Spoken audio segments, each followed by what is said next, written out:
नमस्कार, yes news महाराष्ट्रामध्ये आपल्या सर्वांचे स्वागत। छत्रपती शिवाजी महाराजांचा, डॉक्टर बाबासाहेब आंबेडकरांचा, महात्मा ज्योतिबा फुलेंचा, शाहू महाराजांचा, माता रमाईचा, साहित्यरत्न लोकशाहीर अण्णाभाऊ साठेंना भारतरत्न मिळालाच पाहिजे, लोकशाहीर अण्णाभाऊ साठेंना भारतरत्न मिळालाच पाहिजे। नमस्कार, मी क्रांतीवीर फकीरा रानोजी साठे यांचा वंशज सौरभप्रकाश साठे। मी या महाराष्ट्राच्या जनतेला आवाहन करतो, सध्या वाटेगाव येथे उपोषण चालू आहे। दिनांक 10 फेब्रुवारी 2025 पासून या उपोषणाची सुरुवात झाली असून सर्व महाराष्ट्राच्या जनतेला मी आवाहन करतो की आपण वाटेगावच्या या उपोषणाला पाठिंबा जाहीर करावा। आमचे उपोषणकर्ते मोहनराव वामनराव कांबळे हे गेली 5 दिवस विना अन्नपाणी उपोषणाला बसले असून त्यांची प्रकृती खूप चिंताजनक आहे। सरकारी व्यवस्था उपजिल्हा रुग्णालय या ठिकाणी त्यांना सारखं नेलं जातंय, तरी आता ह्या क्षणापासून मी ह्या उपोषणामध्ये उडी घेत आहे। त्यांच्या या परिस्थितीला कुठेतरी शासन जबाबदार आहे।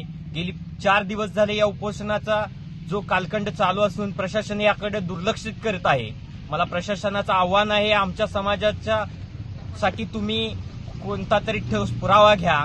आमचे किती बळी गेले तरी आम्ही या गोष्टीपासून मागे हटणार नाही। प्रशासनाला एवढंच आव्हान आहे की लवकरात लवकर या सर्व मागण्या आहेत याचा पाठपुरावा त्यांनी करून आम्हाला लेखी स्वरूपात जे काय असेल ते पत्रव्यवहार करावा, जेणेकरून या समाजाला न्याय मिळावा। मुलांच्या शिक्षणासाठी, मुलांच्या व्यवसायासाठी ज्या गोष्टी आहेत, जे काही महामंडळाच्या रूपानं आम्हाला कर्ज मिळणार आहे ते लवकरात लवकर त्याची मर्यादेमध्ये वाढ व्हावी आणि त्याच्या अटी शिथिल व्हाव्या, जेणेकरून त्या गोष्टीचा या समाजासाठी फायदा व्हावा।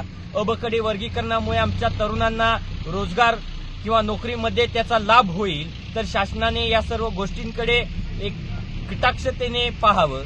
त्याचबरोबर अण्णाभाऊ साठेंना भारतरत्न मिळाला तर समाजाला एक चांगल्या प्रकारचं मान सन्मान मिळेल अशी मी आशा बाळगतो। त्याचप्रमाणे वाटेगाव येथे लोकशाहीर अण्णाभाऊ साठे यांचं स्मारक आणि वीर फकीरांचं स्मारक यासाठी आपण जी मंजुरी दिली तर त्या गोष्टी कुठं आता या पटलावर दिसून येत नाही। त्याचबरोबर चिरागनगरच्या स्मारकाची देखील लवकरात लवकर तिथे काही ती ठोस निर्णय होऊन त्याच्या अंमलबजावणी व्हावी ही मी या सरकारकडे मागणी करतो। अन्यथा जीव गेला तर हे उपोषण मागे घेणार नाही अशी देखील मी ग्वाही देतो। माझं नाव मोहनराव कांबळे, संस्थापक अध्यक्ष मागासवर्गीय वंचित संघ। मी 10 तारखेपासून उपोषणाला बसलो आहे वाटेगाव या ठिकाणी। उपोषणाचा संदर्भ असा आहे की डॉक्टर लोकशाहीर अण्णाभाऊ साठेंना भारतरत्न पुरस्कार मिळावा।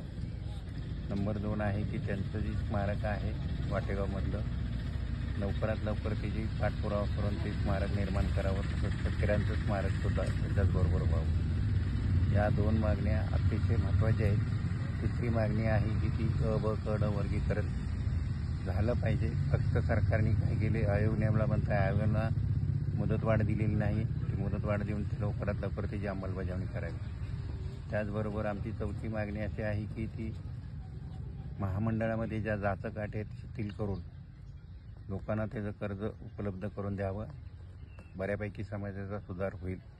गेले 5 वर्षापासून महामंडळ बंद आहे। ह्या संदर्भात ही संदर्भ घेऊन मी उपोषणाला आमरण उपोषण करत आहे आणि जर सरकारने ह्याच्यावर निर्णय नाही घेतला तर हे गेला तरी चालेल, मी पण मागं हटणार नाही। मी कुणाच्या तरी सांगण्याने किंवा वायबल होऊन हा उपोषण करत नाही, अभ्यासपूर्वक करतोय। हे गेला तरी चालेल, सरकारने ह्याच्यावरती दखल घ्यावी ही पुन्हा एकदा नम्र विनंती सरकार मायबापाला आहे। मी कुणाच्या विरोधात किंवा प्रशासनाच्या चौकटीच्या बाहेर जाऊन हे उपोषण करत नाही। प्रशासनाच्या चौकटीमध्ये राहून सरकारच्या विरोधात न जाऊन आणि सर्व कुणाला मिठीत न धरता हे उपोषण मी स्वतः करत आहे। सरकारने याची गांभीर्यपूर्वक विचार करावा आणि लवकरात लवकर ह्याला मार्ग काढावा। धन्यवाद।